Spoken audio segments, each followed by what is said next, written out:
Lord, thank you for all this hate I'm about to receive. Hey everyone, so today we're going to be talking about something probably controversial. It might not be that controversial for most people, but for the vegan community, it might be the most controversial thing, or not even controversial at all. The vegan elitists are probably typing in the hate comments right now like, you're not a fucking vegan, and I'm not. I'm not claiming to be a vegan. I'm claiming to be plant-based and limiting my intake on meat, dairy, and animal byproducts. If you're here for the click hate, thank you. So today we're going to be talking about being part-time vegan. It's the start of the new year, and this new trend has come along called Veganuary, where people are going to be eating vegan all throughout the month, which is a great concept. I think more people should be plant-based. I wanted to tell you guys about how I approach veganism. I eat plant-based during the weekday, and then I give myself the weekends to eat whatever I want. From my experience, that's the more sustainable way for me. I can't be eating vegan all the time. Like, not that I feel restrictive, but I do love food and I just don't want to give up the foods that I love. I officially started my vegan diet Wednesday. I usually start on Mondays, but like, things happen, you know? Life happens and I didn't have time to go to the grocery store, so all I had was like non-vegan food. So for anyone who's looking into a plant-based diet, I've got some really great tips for you guys. So before we begin, I want to disclose that I am not a nutritionist. I am by no means a professional, and this is just how I eat vegan. Take what you will with that. If my advice helps you, awesome. If it harms you, don't sue me. So for anyone who's thinking about going plant-based, know that your diet is your decision and no one else's. You can get all the hate, but like at the end of the day, you're the one putting that food inside your mouth. So there are a billion reasons why you should go vegan, and there are also a billion reasons why you can't 100% go vegan. I know I have some reasons why I am not going 100% vegan. All of these are gonna sound like excuses, but at the end of the day, it's my decision, it's my mouth. It's my stomach. It's my money. So what holds a lot of people back from eating vegan or like eating more plant-based foods is the fact that there's such a rigid structure. So for those who want to eat more greens but can't give up cheese but can completely cut like meat and fish out of their lives, do that. Maintain that plant-based diet and like allow yourself some cheese if that's what's going to stop you. Eat the cheese. Eat the goddamn cheese. So a simple tip, and it might just be a little too obvious, is that you should limit your access to non-plant-based foods. That means going to the grocery store and not purchasing non-plant-based foods. Kind of get it out of your fridge before you start. When you do go to the grocery store, make sure you're looking at the nutrition facts. There are surprisingly a lot of things that are vegan, and there are surprisingly a lot of things that aren't vegan. Like, I didn't realize that most cereals were vegan until like I was looking at the nutrition facts.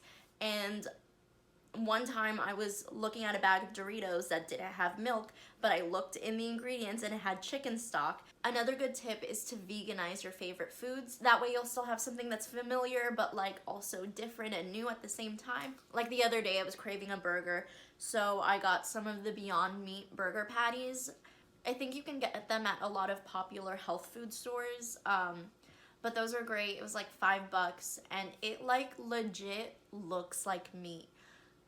Like, I was afraid of cross-contamination because it was pink and it smelled like meat. It kind of tastes like meat, like probably one of the best like meat replacements. I just topped it off with some vegan cheddar, grilled some onions and a little bit of garlic, and I didn't have any like burger buns, so I used sourdough. And then I added some avocado. It was amazing. It was great. I would 100% eat it again. You can literally veganize pretty much anything. So just swap out meats for different types of protein. There's tofu, tempeh, seitan, mushrooms, beans, nuts. Like, there's like a world of proteins out there that nobody takes advantage of because you've got slabs of meat everywhere. And with milks, there's alternative milk. So I get soy milk in bulk. I just go to Costco and get like the big like vanilla soy milk. Vegan butter and coconut oil are also really good replacements for like real butter. Chia seeds are a really good substitute for eggs when it comes to baking. It kind of holds everything together. So another word of advice is to check your macros. Make sure you're eating enough protein and carbs and fiber and fats. Again, I'm not a nutritionist. I am not a nutritionist. I'm gonna be very vague and say just get enough of what you need. You could probably consult a doctor about that, but definitely like make sure you're getting enough of everything. Like make sure you're getting protein. What strays a lot of people away from going vegan or like staying vegan is that they're not eating enough of whatever they need to eat. Like make sure you're not just eating plants. Like I know it's called plant-based.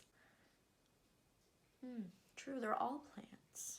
Everything is plants. Make sure you're not just eating vegetables and fruit.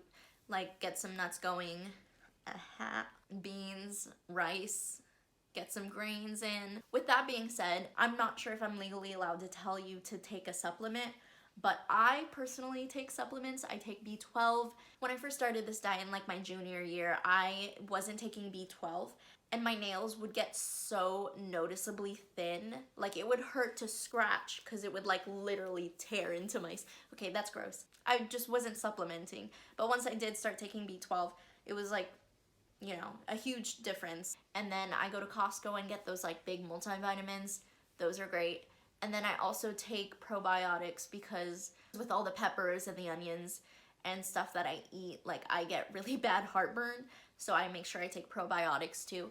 And my last tip is that if you're not much of a home chef or if you don't always have time to cook your own meals, find some vegan restaurants nearby. Vegan restaurants are amazing because like you can go in and not worry. You don't understand how much of a privilege it is to just go to a restaurant and be able to pick out anything from the menu. I didn't realize that until I was vegan and was asking waiters to see if they can make vegan options available for me. I've been to like really great places where I thought, maybe I can do this all week. There's this place down the street that like managed to recreate shrimp so perfectly that I thought it was shrimp for a second. You know, like some places are just really good. They really know what they're doing. I understand not all places have vegan restaurants. I live in Southern California where literally everyone and their mom is a vegan. So it's a lot more accessible in my areas. A lot of restaurants are putting out more vegan menus or have more vegan options available. So definitely check those out. Thank you so much for watching. Let me know in the comments if you're actually trying to go vegan or if you're going to try the whole weekday vegan situation that I'm doing. Also, let me know in the comments if you want to fight. Thank you so much for watching. I hope you're having a great 2020 so far.